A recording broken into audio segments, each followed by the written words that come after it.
All right, this is my audience for my first informative speech, and you need to get a picture of yourself. I will do it. I want to sit down. And here's me. And here's a copy of my first visual aid. I also have a PowerPoint presentation you'll be seeing throughout my speech.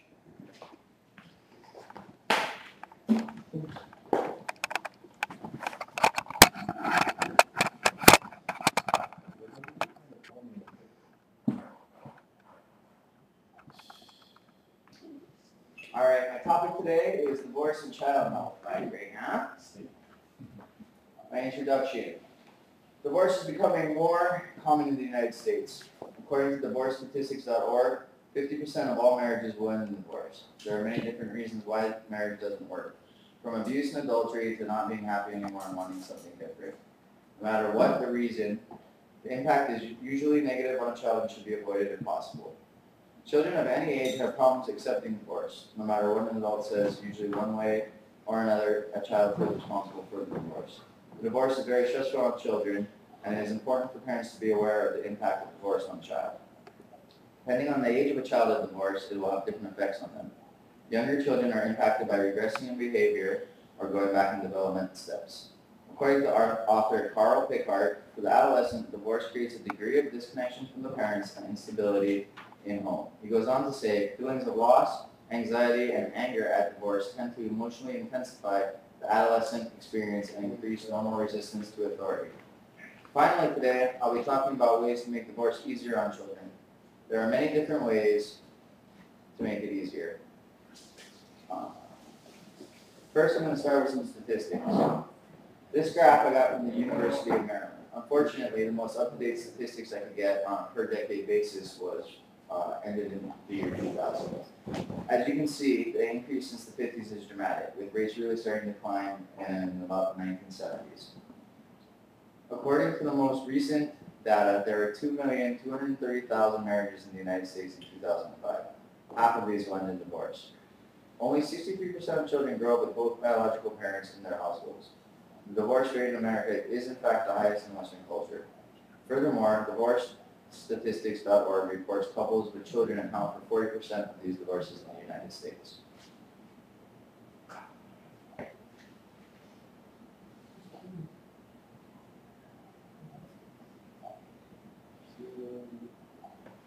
A common denominator for divorce, according to divorcestatistics.com, includes the age people get married at. This graph displays it.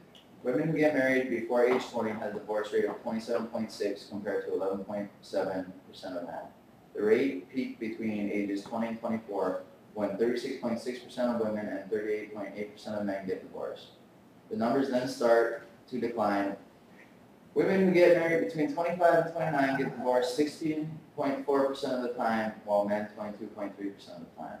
The number really starts to get lower between ages 30 and 34 at 8.5% for women and 11.6% for men. Finally, women getting married between the ages of 35 and 39 get divorced 5.1% of the time compared to men at 6.5%. This data shows that surprisingly, people who get married at a younger age, under 20, tend to have less divorces than people who get married in the age bracket above them, 20 to 24. The rate steadily declines as people get married older. Another common denominator for divorce is the number of times people get married. The more times married, the more likely divorces to end. The more likely marriages to end in divorce. This graph shows the high and low estimates. First marriages end in divorce approximately 45 to 50% of the time. Couples on their second marriage tend to end in divorce 60 to 67% of the time, while people on their third marriage fail 70 to 73% of the time. There are many reasons why marriages fail, and I will go over a couple of them today. The first type of marriage failure I'm going to go over is the abusive type. This is known as the high conflict relationship. This occurs when the married couple have personal differences and create problems that are unexpected prior to marriage. Any number of factors can lead to verbal or physical abuse to either a spouse or child. This is, in my opinion, the worst type of marriage, and divorce is almost always necessary. According to one study found in the book Divorce, Causes and Consequences by Allison Clark Stewart, children in a high conflict type of relationship benefit from divorce. This study showed that preschoolers whose parents were in this type of relationship got a divorce were more controlled and less antisocial. Children whose parents did not get a divorce were more anxious and depressed. I talked to a friend of mine who recently got out of a high conflict relationship. The arguing had gotten so bad that this really wasn't the best choice for her. Although she is now experiencing some of the economic hardships of being on her own, she believes that this was the absolute correct choice for her and her child.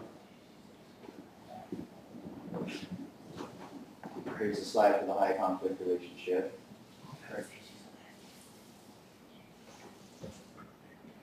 Now on to the low conflict relationship. This includes the estranged marriage and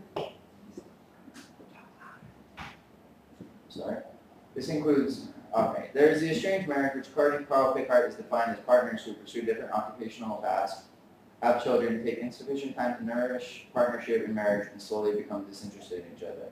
The abandoned marriage, the other type of low conflict marriage, is where both work until children are born. After kids come into play, the mother stays at home with the children while the husband goes to work. Over time, either parent feels their contribution is unappreciated and fighting begins to get worse. Eventually, one of the parents leaves the marriage for an outside relationship. Allison Stewart Clark writes, divorce after a low discord marriage is especially distressing to children because they see no obvious reason for it. Children at this point start putting the blame on themselves, feeling it was their fault. Part of the divorce, including moving, deciding which parents to live with, loss of contact, and economic hardship also brings stress to the child. Stewart goes on to say, divorce also has a negative effect on psychological well-being, support networks, educational achievement, and marital stability.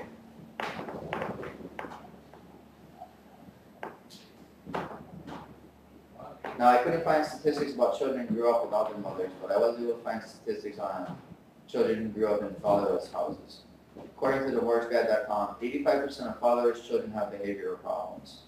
Now look at these two statistics on the right, the ones in blue. 71% of high school dropouts were from fatherless homes. The national average for high school dropouts in 2007 was 8.9%, according to the National Center for Education Statistics. When I interviewed Muriel Booth for this assignment, she told me about her divorce. Her marriage was of the low conflict type. According to her, the divorce wasn't as bad as you might think. Because she grew up in Hilo, Hawaii, she had lots of extended family and friends to help support her during this time of need. This is one of the benefits of living in Hawaii. Everyone's willing to help out.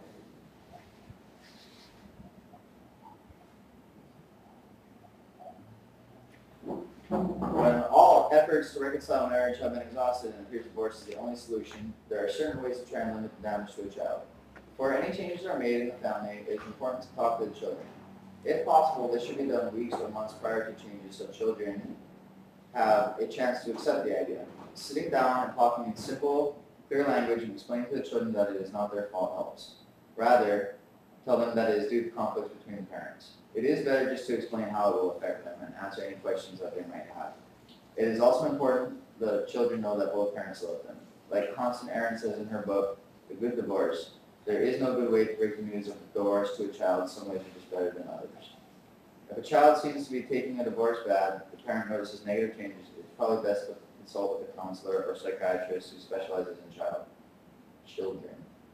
There are also many support groups kids can go and talk about these issues. Finally, this leads me to my conclusion.